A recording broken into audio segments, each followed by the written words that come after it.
हम ऐसे ही बंगाल की कल्पना करते हैं? आम आदमी की क्या स्थिति होगी? लॉलेसनेस, अराजकता चरम सीमा पर। ने ऐसे महत्वपूर्ण नेताओं की सुरक्षा की गारंटी राज्य सरकार की है। ममता सरकार को उनकी सुरक्षा के बंदोबस्त करने चाहिए। ममता सरकार एक बार फिर सवालों के घेरे में है। पश्चिम बंगाल दौरे पर गए जेपी नड्डा के काफिले पर हमला कहीं न कहीं हमारे लोकतंत्र को कमजोर करता है। जिस तरह से एक सत्ताधारी पार्टी के राष्ट्रीय अध्यक्ष पर हमला हुआ वो निंदनीय है। काफी तादाद में पुलिस वहां पे खड़ा था। वो चाहता था तो उसको स्टॉप कर सकता था, लेकिन पुलिस के ऊपर भी इंस्ट्रक्शन था कि प्लान्ड वे में ये अटैक किया जाए और पुलिस के सामने ये हुआ। और 50-60 बस उसमें कॉन्वॉय में कैसे घुस सकता है जहां पे एक वीवीआईपी के कॉन्वॉय जा रहे हो?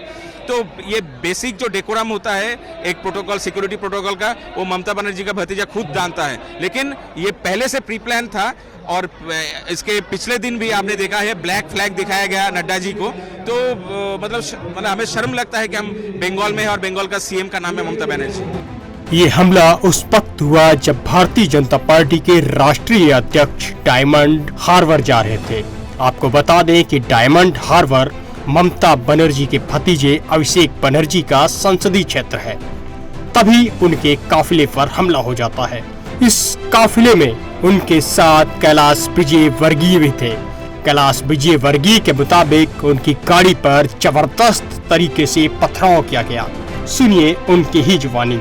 भी पथरा हुआ, उनकी तो बुलेट प्रूफ गाड़ी थी, पर हमारी गाड़ी पूरी तोड़ दी और टारगेट करके नाम चिल्ला चिल्ला के बोले। और मेरे ड्राइवर को चोट आई है, सिक्योरिटी को चोट आई है, मुझे भी चोट आई है।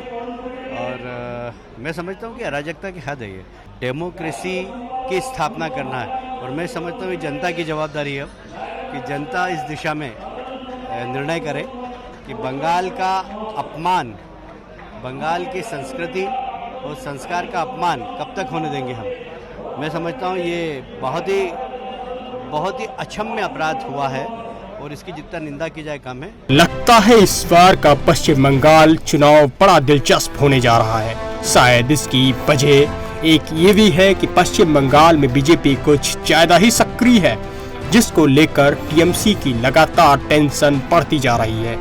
भारतीय जनता पार्टी एक के बाद एक ताबड़तोड़ रैलियां कर रही है। फिर चाहे भारतीय जनता पार्टी के राष्ट्रीय अध्यक्ष हो या गृह मंत्री अमित शाह या खुद प्रधानमंत्री नरेंद्र मोदी, सबके सब पश्चिम बंगाल का ताबड़तोड़ दौरा कर रहे हैं। तो देखा आपने पश्चिम बंगाल की सियासत किस तरह से रक्त रंजित होती जा रही है। भारतीय जनता पार्टी के राष्ट्रीय अध्यक्ष से लेकर के भारतीय जनता पार्टी के तमाम बड़े नेताओं ने ममता बनर्जी पर आज जमकर प्रहार किया। क्या हम ऐसे ही बंगाल की कल्पना करते हैं? क्या यही रविंद्रनाथ टैगोर का बंगाल था जहां विचारों का आदान प्रदान होता था? क्या यही श्यामा प्रसाद मुखर्जी का बंगाल है, जिस श्यामा प्रसाद मुखर्जी ने इस बंगाल को विभाजित होने के साथ साथ बंगाल को बचाया, जहां पाकिस्तान ने का विभाजन करने में वो सक्षम रहे और उन्होंने जम्मू कश्मीर में भी जम्मू कश्मीर को बचाने के लिए अपना बलिदान दिया। ऐसे जहां इंटरैक्शन होते रहे, पॉलिटिकल डिस्कोर्स होते रहे, पॉलिटिकल डिबेट्स होते रहे, क्या आज इस तरीके की कल्पना ममता जी की सरकार के द्वारा किया जा रहा है कि देयर विल बी डिबेट? आम आदमी की क्या स्थिति होगी? लॉलेसनेस, अराजकता चरम सीमा पर है। एडमिनिस्ट्रेशन, मैंने पहले कहा, कोलैप्स कर चुका है।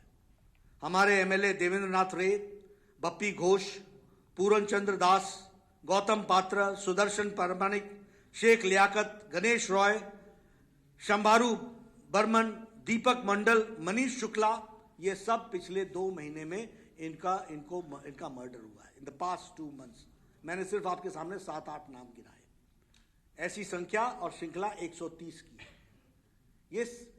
ये बंगाल की सभ्यता और राजनीतिक सभ्यता का सूचक है क्या? ये ममता जी के राजनीतिक कार्य करने का तरीका है क्या?